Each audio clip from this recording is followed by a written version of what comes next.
એશિયાના સૌથી મોટા એવા શ્રી ગણેશાકાર સિદ્ધિવિનાયક દેવસ્થાનના ટ્રસ્ટી સેવા નરેન્દ્રભાઈ પુરોહિત ઉર્ફે મામાશ્રી તેમજ તેઓના સુપુત્રી એવા અમી મેડમ દ્વારા મહેમદાબાદ તાલુકાની અંદર આરોગ્ય ખાતાની ઉમદા કામગીરીને લઈને આરોગ્ય ખાતાના અધિકારી શ્રી એવા THO સંજય રાણા સાહેબ તેમજ જિલ્લામાંથી આવેલ અધિકારીશ્રીઓ તેમજ અરબદલ સેન્ટર તેમજ આરોગ્ય ખાતાની ટીમ અને સવિશેષ જેના લઈને આ સુંદર કાર્યક્રમનું આયોજન કરવામાં આવ્યું છે એવી આરોગ્ય ખાતાની તાલુકાની આશા વર્કર બહેનો તેઓની ઉમદા કામગીરી જેમાં કોરોના કાળ જેવી વિકટ પરિસ્થિતિમાં પણ તેઓએ ઉમદા કામગીરી કરવાને લઈને તેઓના ભવ્યાતિ ભવ્ય સન્માન સમારોહના કાર્યક્રમનું આયોજન સિદ્ધિવિનાયક દેવસ્થાન ખાતે કરવામાં આવ્યું હતું, જેમાં આપ દ્રશ્યમાં જોઈ શકો તેમ અમી મેડમ તેમજ ટ્રસ્ટી સેવા નરેન્દ્રભાઈ પુરોહિત દ્વારા મોટી સંખ્યામાં ઉપસ્થિત આશા બહેનોને તેમજ આરોગ્ય ખાતાના THO એવા સંજય રાણા, CSCના અશોકભાઈ, અરબંદાલ સેન્ટરના જગદીશભાઈ જેવા અનેક અધિકારીશ્રીઓ અને આશા વર્કરોને મંદિરની સુંદર છબી તેમજ પ્રસાદ વિતરણ કરીને ખેસ ઓઢાડીને સર્ટિફિકેટ આપીને તેઓને સન્માનિત કરવામાં આવ્યા હતા. આમ સિદ્ધિવિનાયક દેવસ્થાન ખાતે ભવ્યાતિ ભવ્ય સન્માન સમારોહના કાર્યક્રમનું આયોજન કરવામાં આવ્યું હતું. વિરાંગ મહેતા, મહેમદાબાદ. એમનો રોલ શું છે, કેવી રીતે કામ કરે છે, આખું મોડલ શું છે.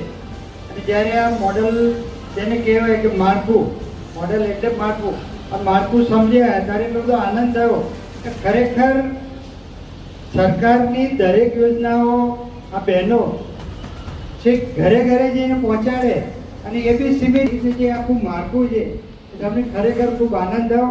ત્યારે એવું લાગ્યું કે માઇક્રોની અંદર આ માઇક્રો ડિટેલિંગથી જે સેવા આપી રહ્યા છીએ. કારણ કે જો વિચારીએ તો સૌપ્રથમ તો બધી બહેનો તો અહીંયા લગભગ દર્શન કરવા આવેલા જ હશે. જરા નૃત્ય કરજો, લગભગ કોઈ બાકી નથી લાગતું કારણ કે તમારા તાલુકાનું છે ને તમારું જ મંદિર છે.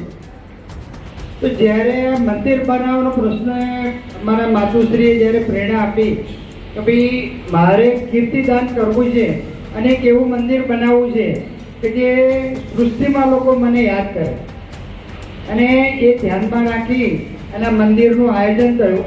નામ છે, શું પરિચય છે આપનો? ડૉક્ટર સંજય રાણા, તાલુકા આરોગ્ય અધિકારી, મહેમદાબાદ.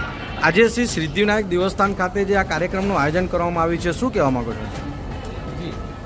આજે સિદ્ધિવિનાયક મંદિરે જે એશિયાનું સૌથી મોટું ગણેશ મૂર્તિનું મંદિર છે અને એ મંદિરના ટ્રસ્ટી શ્રી નરેન્દ્રભાઈ પુરોહિત સાહેબ અને અમી મેડમ એમના દ્વારા આશા જે છે મહેમદાબાદ તાલુકામાં છે, આશાઓ ખૂબ જ સુંદર કામગીરી કરી રહ્યા છે.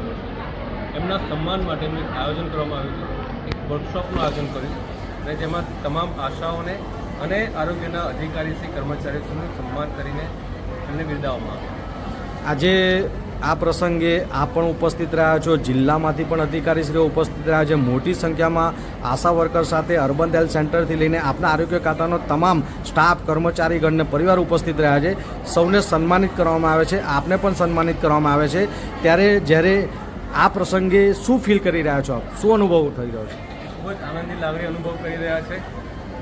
દેવભૂમિ પર અમારું જે સન્માન કરવામાં આવ્યું છે, અમારી આશા બહેનો કે જે ઘરે ઘરે જઈને ખૂબ જ સારી કામગીરી કરતા હોય છે, તમામ યોજનાઓ, તમામ આરોગ્યના પ્રોગ્રામ્સ ઘરે ઘરે જઈને એ લોકો સહાય પૂરી પાડતા હોય છે, બરાબર. તો એ લોકોનું આજે સન્માન થઈ રહ્યું છે, જે ગ્રાસરૂટના કર્મચારી છે એમનું સન્માન થઈ રહ્યું છે. ત્યારે ખરેખર એક આરોગ્ય અધિકારી તરીકે ખૂબ જ આનંદની લાગણી અનુભવ કરીએ છીએ. કોરોના કાળ જેવા અનેક એવા આપત્તિના સમયમાં આશા વર્કરોએ પોતાની સેવા આપી છે, બરાબર. નહીં રાત દિવસ નહીં સમય જોયા વગર અનેક કાર્યો એવા કર્યા છે. તો એવું કોઈ આપનો ધ્યાનમાં એવું કોઈ કાર્ય સુંદર આશા વર્કરનું? હા, આશા બહેનોએ કોવિડમાં તો ખૂબ જ સુંદર કામગીરી છે. રૂટીનમાં પણ એ લોકો દિવસ રાત, ચાહે ધાત્રી બહેનો હોય કે સગર્ભા હોય કે બાળકો હોય, એમના જાન બચાવવા માટે એક પણ ક્ષણની રાહ જોયા વગર એ લોકો એમની પડખે ઊભા રહે છે. એક એક્ઝામ્પલ તરીકે એ જ હતું કે હમણાં ટૂંક સમય પહેલાં ઘરમાં લગ્ન પ્રસંગ હોવા છતાં પણ જ્યારે ડિલિવરીનો દુખાવો પડ્યો એટલે એ આશાબેન તૈયાર થયેલા હતા, અડધી રાત્રે ફોન આવતા એ તરત એ સગર્ભા સાથે ગયા અને એમને ડિલિવરી કરાવવા માટે સિવિલ હોસ્પિટલમાં પહોંચ્યા, ત્યાં ડિલિવરી કરાવડાવી. એટલે એમના ઘરના પ્રસંગના પણ એમને એ નથી જોયું કે ભાઈ મારા ખુદના ઘરમાં પ્રસંગ છે તો હું કઈ રીતે જઉં. એ હંમેશા અમારી આશા બહેનો એ 24 કલાક આરોગ્ય કામગીરી માટે, લોકોની જાન બચાવવા માટે ખડે પગે ઊભી રહે છે અને એમને પૂરતો સપોર્ટ કરે છે.